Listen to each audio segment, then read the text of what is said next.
Hi, everybody, and welcome to a special edition of Litter Media Live. I'm your host, Mike Smith, along with Chillicothe Mayor Luke Feeney. Going to be talking about things going on around the city, some upcoming events, maybe some personnel in the city and things of that nature, just to get you caught up on what's happening here in our fair city of Chillicothe.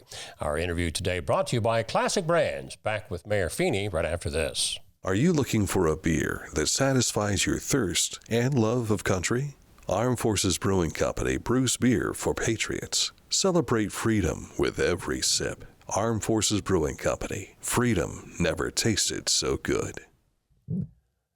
Back with Chillicothe Mayor Luke Feeney. Mayor, welcome. Good to have you back with us. Thanks for having me. Something that we have promoted, I think, a couple of weeks ago, actually, is an upcoming event here in Chillicothe. It's called United Against Hate. It does involve the U.S. Department of Justice. It's my understanding that over previous months there had been some leaflets put out by some hate groups, possibly even the Ku Klux Klan, in various parts of our neighborhood, and DOJ is coming in to run this event. What all will be discussed that night, which, by the way, will be open to the public? Yeah, it's a good event that has come out of a bad situation.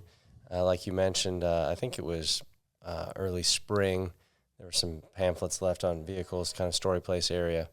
And Department of Justice reached out to us probably about a month after that. I think what they do is they kind of scan the airwaves, for lack of a better way of putting it, and kind of look for incidents around the country. There's sort of regional offices, and reached out to my office, and we began to have conversations about the climate in the community, sort of this incident, and the department within the Department of Justice specializes in this type of work, where they can do clinics, or they can engage the community, bring people together, educate, and that sort of thing. So we've actually been meeting with the Department of Justice for probably 2 or 3 months on a weekly or bi-weekly basis in a small group to talk about the needs of the community. And this event kind of came out of that. It'll be an educational event, one where people have a chance to voice their concerns, learn about what's out there, and pretty exciting, really. The Department of Justice will be there. Some people who have a lot of experience in a lot of different places with matters like these, that be able to sort of lend their expertise to a conversation. Now, this event, if you don't remember from us talking about it earlier, will be on Wednesday, August the 28th, 5:30 p.m. at the Chillicothe Ross Public Library in Meeting Room B. I think I had seen earlier they're anticipating maybe going an hour and a half, a couple of hours. Yeah, I think that's right. Yep. Just something that will probably go with the flow of the conversation to some extent. And really, for our community, I think one that, we believe, whether it's from police investigation or otherwise, that incident was external forces, people coming into our community trying to be disruptive, and sow seeds of discontent. But I think that this event will be an opportunity for the community really to come together and talk. And sometimes it's hard conversations, right? Some conversations that without sort of a mediator or moderator are difficult to have. And so with the Department of Justice being here, I think it'll be a really good night. I know that when you're old, you remember a lot of things. We've had other incidents of actually rallies that have taken place involving many white supremacist groups. And I'm going back over 40-some years of just being a professional broadcaster here in Chillicothe, in surrounding communities. I think there have been times where there's been an attitude, well, if you ignore them, they'll go away. Well, guess what? That didn't work out too well. So maybe this is a little bit different approach to make people aware of, here's what they stand for, and here's, hopefully where we are. Yeah, I think that's right. I think that we can all use some more tools in our toolkit when it comes to matters like these. And I think in the modern day with the internet especially, being aware of what's out there, how to be proactive, and just how to talk to people. Because I think with social media these days, sometimes we forget how to talk to each other face to face in a group setting, and imagine that. Mm-hmm. So I think that'll be another very helpful part about this exercise. Moving on to a different topic, I think the last time we had you in here, we were discussing personnel changes at the top of the Chillicothe City Transit office. Are there any other departments that have had any changes as far as personnel at the leadership? Yeah, we have. I don't know if it's what everybody else is facing now or not, but so we do have a new transit director. Mm-hmm. That's Doug Corcoran. We have. I don't remember if we talked about it during one of our conversations here, but our utility director is an engineer by the name of Nathan Prush. He's been on board for probably about 2 months now. I joked at City Council last night that he's our newest resident because he just moved into his house about a week and a half ago. He was down in Portsmouth as the city engineer there, which is an opportunity to talk about something that I've been toying with for several years now, and I think has the opportunity to be very beneficial for Chillicothe. Right now we have a utilities department, and the utilities will be the water processing, the water that we clean to put in people's sinks. The sewer plant, and then we also have the utilities where you're actually going out and doing the construction, fixing the lines, that sort of thing. But that department operates almost entirely independently of the engineering department, and there's really no home or no coordination sometimes between things like stormwater, which we have a separate stormwater system, but we don't have a stormwater division. We don't have people whose job it is solely to work on that type of thing. And so many communities have what you might call, or they call, a public works department, where you combine the engineering and service and utilities so that there's a coordination between the streets, street construction, water construction. And here in the last couple of years, we've really leaned into coordinating that type of work. We had a big project on Bellevue last year that had water work, sewer work, stormwater work, and paving work. And so if we're going to open up a road, coordinating that type of work. And so we hired Nathan with the concept that potentially in the future we could work towards a public works department.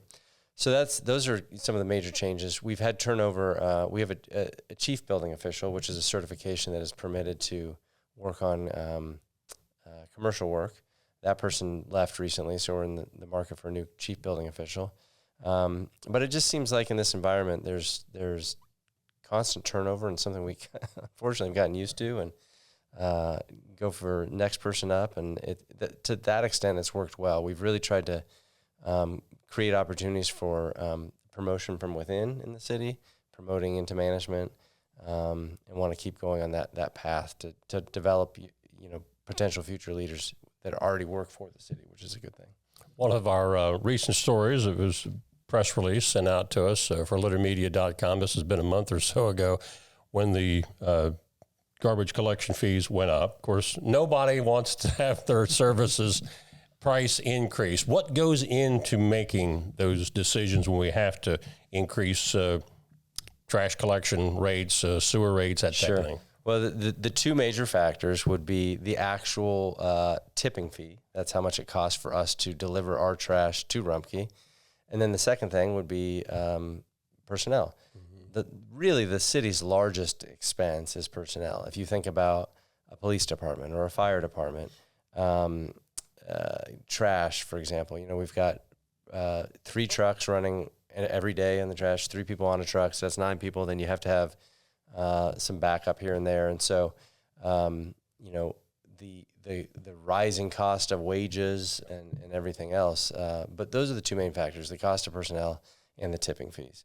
And I think it had been approximately 8 or 9 years since those trash fees went up. And like you said, hate to do it, but sometimes when you get too far underwater, it causes problems too. It makes it difficult to replace trash trucks in the future, that sort of thing. So instead of having a astronomical increase, I think it was a couple of dollars, which isn't fun, but better than to have a $10 increase a couple of years down the road. I remember years ago when one of the area schools had a tax levy on, and maybe this formula applies to city government, county government, I don't know.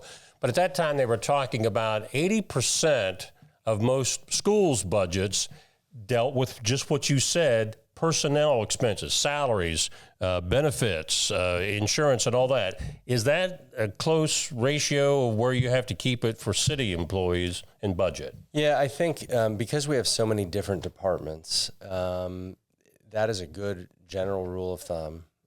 But you might look to, let's say, a police department where there's very little capital expenditures, right?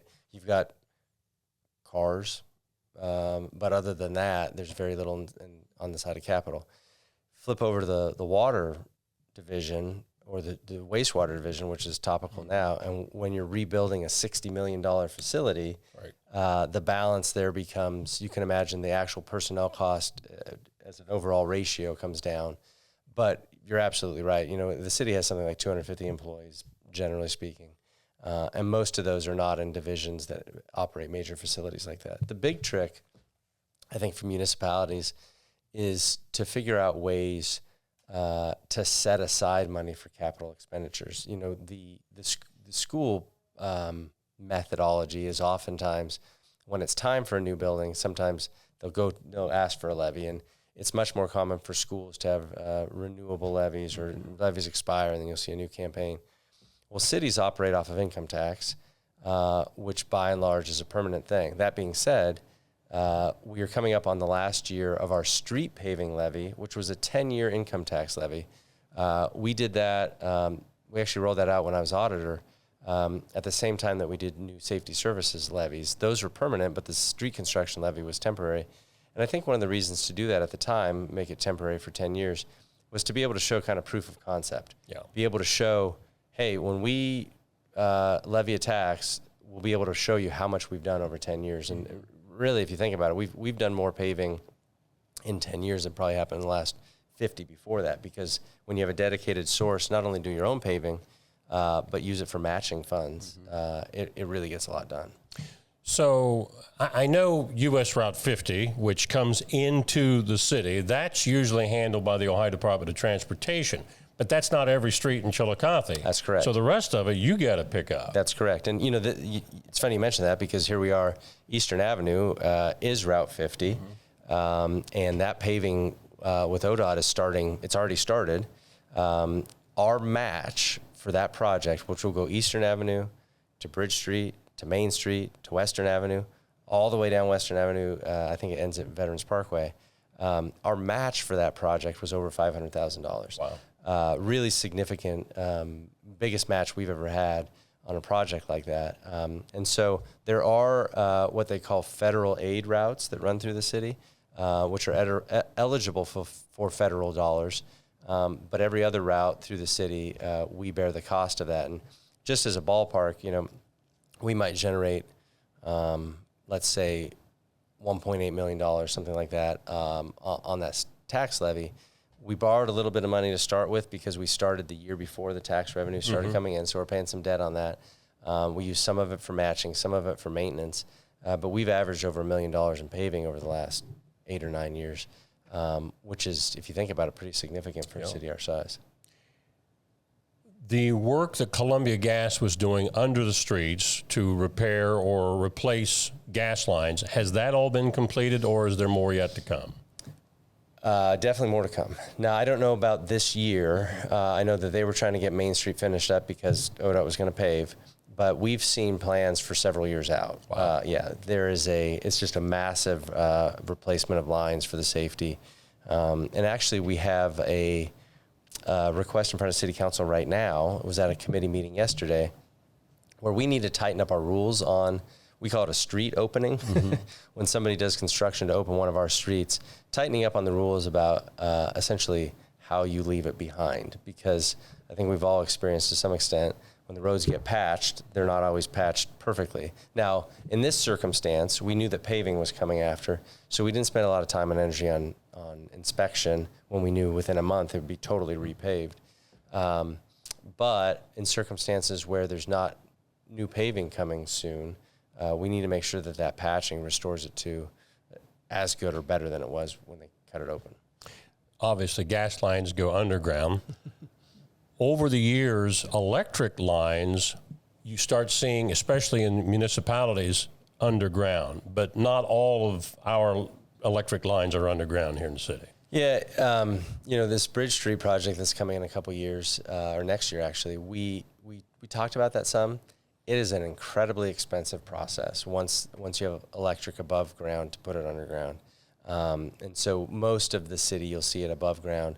And it's somewhat unfortunate because it, just kind of clutters the skyline a little bit. But maybe someday there'll be an effort or special funding to go underground. But for now, they're going to be above ground for a while.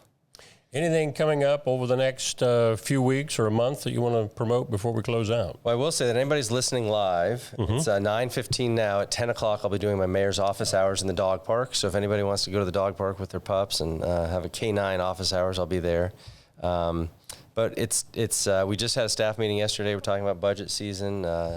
Summer's winding down, kind of sad. But, I think the main thing that we're looking at is this major park construction, getting closer to seeing what initial designs might look like as we think about the layout. And I think that'll be something exciting for the whole community to sort of track and pay attention to. And there will be community engagement opportunity when it comes down to some of those design concepts. So I think that's probably the most exciting thing for the community to look forward to. $40 million spent in the park is going to be a real game changer. Very good. Again, our special edition guest here on Litter Media Live has been Chillicothe Mayor Luke Feeney. Our interview brought to you by Classic Brands. I'm Mike Smith.